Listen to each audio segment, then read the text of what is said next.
Prabhat news కి స్వాగతం. వారిది చాలని జీతం, అయినా నిత్యం చాకిరి. గ్రామాల్లో ప్రతి ఇల్లు తిరుగుతూ జవాబుదారీతనంతో ఆరోగ్య సేవలు అందిస్తుంటారు. నిత్యం వివిధ వైద్యపరమైన సేవలు అందిస్తూ ఆరోగ్యం పట్ల ప్రజలను అప్రమత్తం చేస్తుంటారు. రోజు రోజుకు విస్తృతమవుతున్న జబ్బులను ఎప్పటికప్పుడు పసిగడుతూ ప్రభుత్వం పై అధికారుల దృష్టికి తెలియజేస్తుంటారు. కేవలం 25,000 జీతంతో పని గంటల భారం పెరుగుతున్నప్పటికీ గ్రామీణ ప్రజలకు నిజమైన మిత్రులుగా నిరంతరం వైద్య సేవలు అందించడమే వారి విధి. అయినా ప్రభుత్వం వీరి సేవలను పొందుతూ ప్రచారం చేసుకోవడం తప్ప గత 6 సంవత్సరాలుగా వీరి సంక్షేమం గురించి పట్టించుకున్న పాపన పోవడం లేదు. అయినా నిగ్రహంతో గత 6 సంవత్సరాలుగా సేవలో ఎలాంటి అంతరాయం లేకుండా పనిచేస్తూనే ఉన్నారు. ఇక సహనం నశించి సమ్మెకు దిగారు. 2019లో నియమితులైన ఈ వైద్య సేవా సిబ్బంది గ్రామీణ ఆరోగ్య కేంద్రాలలో 12 రకాల సేవలను అందిస్తున్నారు. టెలిమెడిసిన్, నీటి నాణ్యత పరీక్షలు నిర్వహించడం, గర్భిణీలకు, చిన్నపిల్లలకు సేవలు అందించడం, బాల్య మరియు కిషోర శిశు ఆరోగ్య సంరక్షణ చేపట్టడం, బీపీ, షుగర్, క్యాన్సర్, నోటి పరీక్షలను చేపట్టడం వంటి కంటి, చెవులకు సంబంధించిన సేవలను చేస్తున్నారు. కూటమి ప్రభుత్వం వచ్చిన తర్వాత వైఎస్ఆర్ ఆరోగ్య క్లినిక్లను ఆయుష్మాన్ ఆరోగ్య మందిర్లుగా పేరు మార్చారు. గత 9 రోజులుగా మండుతున్న ఎండలను సైతం లెక్క చేయకుండా 26 జిల్లాల్లోని జిల్లా కలెక్టర్ కార్యాలయాల వద్ద నిరసనలు వ్యక్తం చేస్తున్న ప్రభుత్వ పెద్దలు పిలిచి వీరితో చర్చలు జరపడం లేదు. నిత్యం జిల్లా కలెక్టర్లు, జిల్లా అధికారులకు వీరి నిరసనలు వినిపిస్తున్నప్పటికీ పట్టించుకున్నది లేదు. గ్రామాల్లో వైద్యపరమైన సేవలు స్తంభించినా మనకెందుకులే అన్న ధోరణి తప్ప సమస్యలను పరిష్కరించడంలో ఎలాంటి చొరవను ప్రదర్శించడం లేదు. Andhra Pradesh mid level health providers community health officer association ఈ పోరాటానికి నాయకత్వం వహిస్తున్నది. తమ హక్కుల కోసం గత 9 రోజులుగా రాష్ట్ర వ్యాప్తంగా 10,000 మంది వైద్య సేవా సిబ్బంది సమ్మె చేస్తున్నారు. రాష్ట్ర వైద్య శాఖ కమిషనర్కు గత మార్చి 21వ తేదీన సమ్మె నోటీసును అందించినప్పటికీ చర్చలలో స్పష్టత రావడం లేదు. విధి లేక ఏప్రిల్ 29 నుండి నిరవధిక సమ్మెను దిగారు. వారు చేస్తున్న డిమాండ్లలో న్యాయం ఉంది. ఆయుష్మాన్ భారత్ నిబంధనల ప్రకారం ఉద్యోగ భద్రత కల్పించాలని వారు కోరుతున్నారు. ఎన్హెచ్ఎం ఉద్యోగులతో సమానంగా 23% వేతన సవరణ జరగాలని వారు డిమాండ్ చేస్తున్నారు. పని ఆధారిత ప్రోత్సాహకాలను క్రమబద్ధీకరించాలని, ఈపీఎఫ్ఓను పునరుద్ధరించాలని, క్లినిక్ అద్దె తక్షణం చెల్లించి క్రమబద్ధీకరించాలని వారు కోరుతున్నారు. నిర్దిష్టమైన జాబ్ చార్టర్ అందించాలని, ఎఫ్ఆర్ఎస్ నుంచి సిహెచ్ఓలను మినహాయింపు ఇవ్వాలని, హెచ్ఆర్సీ పాలసీ, ఇంక్రిమెంట్, బదిలీలు, ఎక్స్గ్రేషియా, పితృత్వ సెలవులు అమలు చేయాలని వారు డిమాండ్ చేస్తున్నారు. రాష్ట్ర వ్యాప్తంగా ఒక అసోసియేషన్గా ఏర్పడి తమ సమస్యల కోసం సమ్మెను నిర్వహిస్తున్నారు.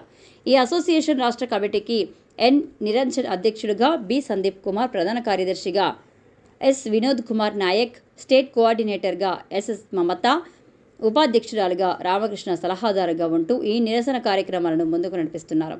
ఇక ప్రకాశం జిల్లాలో కలెక్టర్ కార్యాలయం వద్ద గత 9 రోజులుగా ఉదయం నుంచి సాయంకాలం వరకు నిరసనలు చేపట్టారు. ప్రతిరోజు ప్లెకార్డులను ప్రదర్శిస్తూ న్యాయ దేవతను అభ్యర్థిస్తూ తమకు న్యాయం చేయాలని డిమాండ్ చేస్తున్నారు.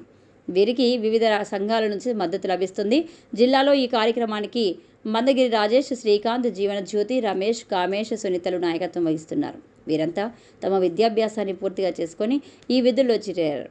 ఇప్పటికైనా రెగ్యులర్ ఉద్యోగాన్ని పొందగలమన్న ఆశతో రేయింబవలు పనిచేస్తూ వస్తున్నారు.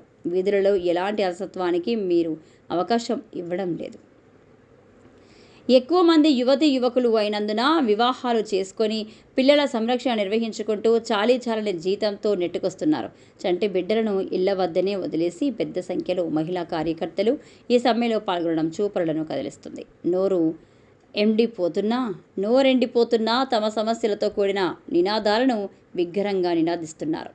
ప్రభుత్వం ఇప్పటికైనా వీరిని చర్చలకు ఆహ్వానించి వారి సమస్యలను పరిష్కరించాలని ఉంది. మండుతున్న ఎండలతో గ్రామాల్లో వైద్యపరమైన సమస్యలు తలెత్తుతున్నాయి. ఈ అంశాన్ని దృష్టిలో ఉంచుకొని గ్రామాల్లో నిలిచిన వైద్య సేవలను పునరుద్ధరించాలని ప్రజలు, వివిధ పార్టీలు, ప్రజా సంఘాల నాయకులు కోరుతున్నారు.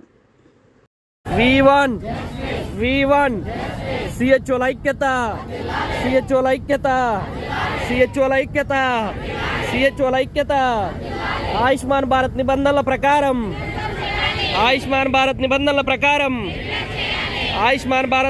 ప్రకారం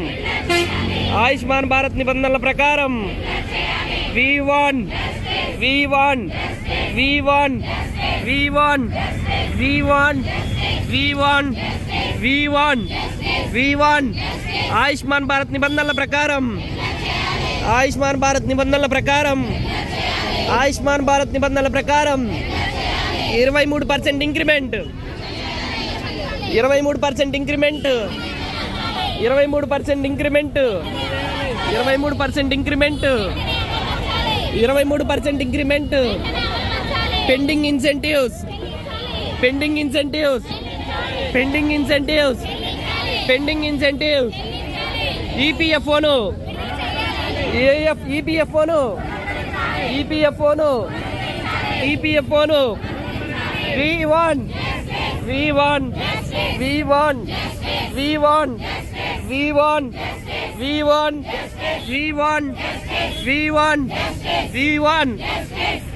క్లినికల్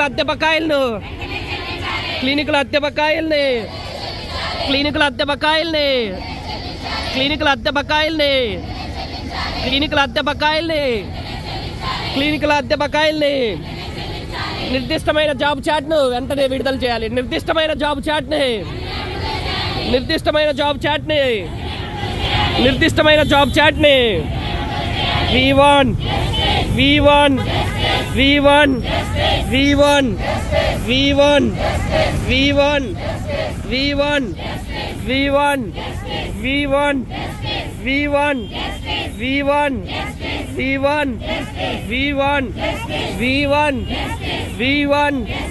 హెచ్ఆర్ పాలసీని వెంటనే అమలు చేయాలి. హెచ్ఆర్ పాలసీని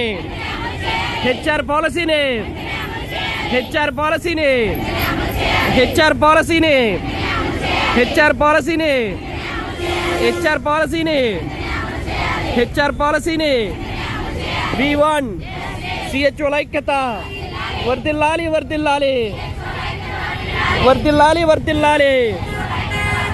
CHO వర్ధిల్లాలి